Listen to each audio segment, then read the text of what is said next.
Well, what happened was after I left Calcutta, I went to live in New Zealand. I got a job at the University of Auckland as a lecturer in physics.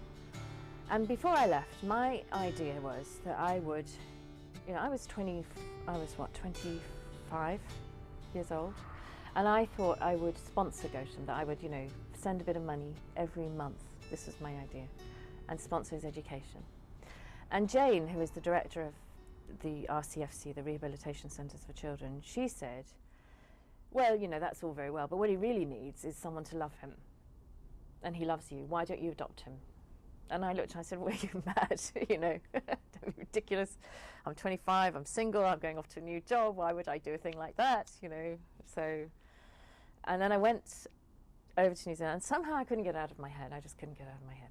And I just kept thinking about it. And every situation I found myself in, I thought, well, how would it be if I had gautam here? And I kept thinking of him being there and what was going to happen to him, and, how was he going to survive? And so eventually I thought, well, what the heck, nothing ventured, nothing gained.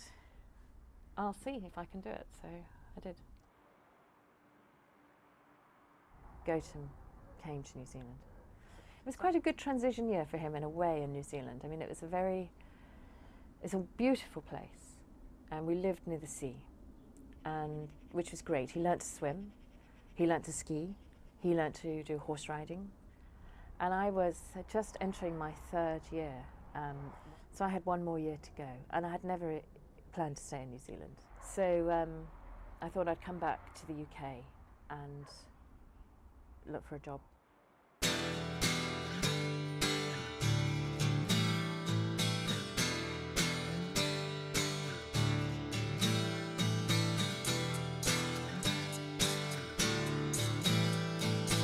He discovered a whole family, particularly my parents.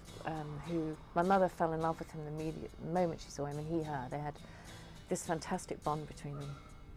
It was almost sometimes I thought as if I was destined to adopt him so that my mother could be his grandmother. It was that kind of, destiny.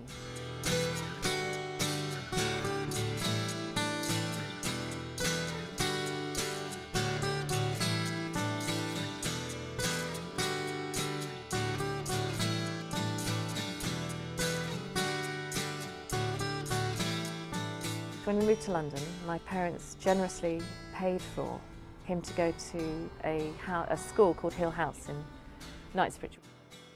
Well, what you notice with gautam first and foremost is the smile. He was a short chap when he came to us, but he had this extremely endearing smile and this charisma. He's a great joker. He sees the fun in everything. He's hugely optimistic, and one never needed to make any concessions towards him. He didn't resent anything about his disability, and I think really he was enormously proud of how he had coped and his journey from Calcutta to London, and he fitted very comfortably in the ability range at Hill House, which is after all full of very different unusual children. So he didn't stick out in any other sense apart from having crutches, and that became invisible after time. He went to Bedales boarding school, which is something which is very difficult, I think, to go away to boarding school, and he would come home at weekends. I mean, I went to Bedales from 13 to 18. It's a boarding school. It's in one of the nicest parts of England, Hampshire. I'm not saying it's a perfect world, but it was a very safe world. It was a very comfortable world, and it was a small environment. So you didn't have 1,000, 2,000. It was 400 or 500 people.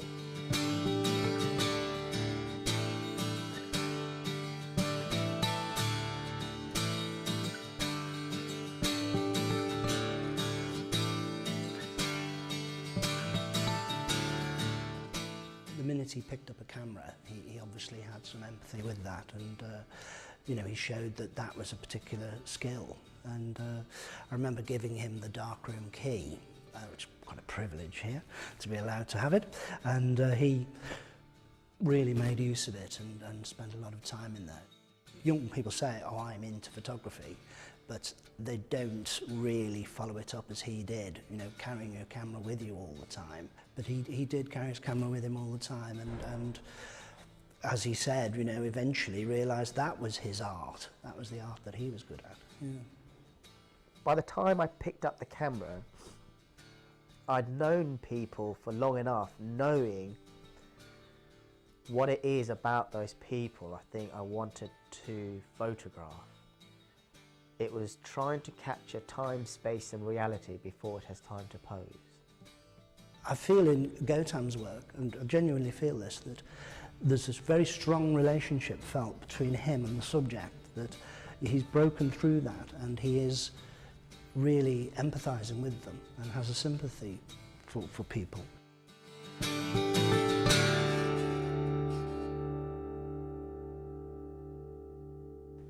I had decided to take a year out, I think because some of my friends decided to take a year out, and I wasn't ready to just go to university. And my mum said, well, why don't they go to India? Because she was going there and that they could all go with me, or if I wanted. And, you know, until leaving BDAS, everything was fine. Everything was exactly harmonious. Going to India just took a hammer to me and just smashed it to pieces. And somehow I had to put it all back together.